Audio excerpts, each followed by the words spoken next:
મિત્રો, તમે બધાએ કેરીઓ તો ખાધી જ હશે આંબાની. તો આજે આપણે વાત કરવાની છે આંબાની કેરીઓ બેસે એના પહેલા મોર આવે.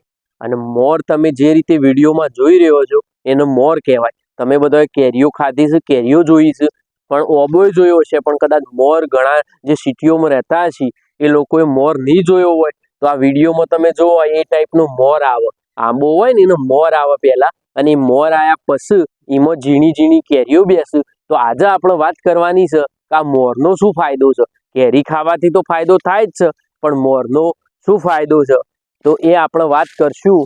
મિત્રો, મોરના તો ઘણા બધા ફાયદા છે, એ બધા આપણે જાણીશું. તો વિડીયોમાં છેલ્લે સુધી બન્યા રહેજો. પણ એના પહેલા જો હું તમને નજદીકથી બતાવી દઉં. જો તમે કેમેરામાં જે રીતે જોવો છો ને, જો આ મોર કહેવાય, એને આ ઝીણી ઝીણી કેરીઓ બાજી છે, બરોબર? જે રીતે તમે આ જોવો છો ને એ રીતે. તો આ કેરીઓ છે એ પછી મોટી થશે, અને આ જે બાકીનો આ ભાગ છે એ મોરનો ભાગ કહેવાય, બરોબર?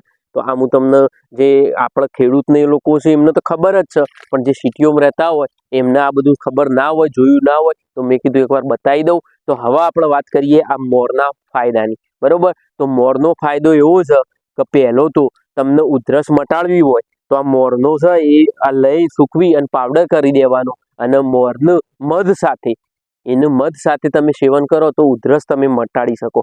બીજો ફાયદો કે તમને ઘણા લોકોને નસકોરીઓ ફૂટતી હોય છે ગરમીના કારણે, બરોબર? તો એ નસકોરી ફૂટે એ વખત આનો પાવડર હોય તમે મૂકી રાખ્યો હોય, એ તમે થોડો આમ સૂંઘાળો નાખી દે એટલે નસકોરીમાંથી લોહી આવતું વહેતું બંધ થઈ જાય, અને એમાં આપણે ઉપયોગ કરી શકાય છે. પછી ત્રીજો ફાયદો, ઘણા લોકોને શું હોય છે કે મોઢામાંથી દુર્ગંધ આવતી હોય છે અને દાંત પણ કમજોર હોય છે. તો મોરનો આ પાવડર છે એને તમે બ્રશ તરીકે ઘસો તો દુર્ગંધમાં તમને રાહત મળે. અને બીજી વાત કે તમારા દાંત પણ મજબૂત બને. અને આનો મોસ્ટ ઇમ્પોર્ટન્ટ ફાયદો ગણીએ તો એવો આપણે એ ગણવો હોય તો એ ગણી શકાય કે ઘણા લોકોને ડાયરિયા થઈ જતા હોય છે.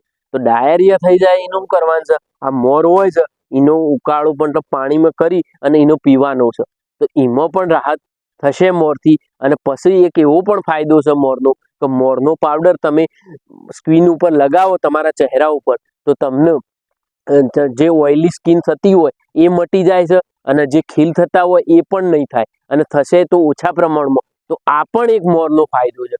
તો બરોબર, તો મિત્રો તમને અત્યાર સુધી જે પણ જણાવ્યા એ આ બધા મોરના ફાયદા છે. તો મિત્રો, હવે હું તમને કહી દઉં કે આ જે પણ ઉપયોગ કરવાનો છે એ કેવી રીતે ડાયરેક્ટ મોરનો ઉપયોગ નહીં કરવાનો. આ મોર છે એને હોકવી દેવાનું, બરોબર, તડકામાં, અને એને પછી મિક્સરમાં પીસીને પાવડર કરવાનો છે. તો અત્યારે સુધી મેં જે પણ વસ્તુ તમને કીધી છે ને એ બધી વસ્તુ શું છે, પાવડરમાં જ યુઝ કરવાની છે, કોઈ ડાયરેક્ટ તમારે પીવાનો નહીં. આ કદાચ તમારે ડાયરેક્ટ ઉકાળો કરીને પીવો હોય તો પી શકે. ઘણા મિત્રોને પ્રશ્ન થાય કે ભાઈ ઓને ઉપયોગ તો કીધા પણ હવે એનો ઉપયોગ કઈ રીતે કરવો, મતલબ. તો આ મેં તમને કહી દીધું. અને બીજી વસ્તુ કે આ મોરનો પાવડર પીવાથી તમારું પાચન તંત્ર પણ મજબૂત થાય છે.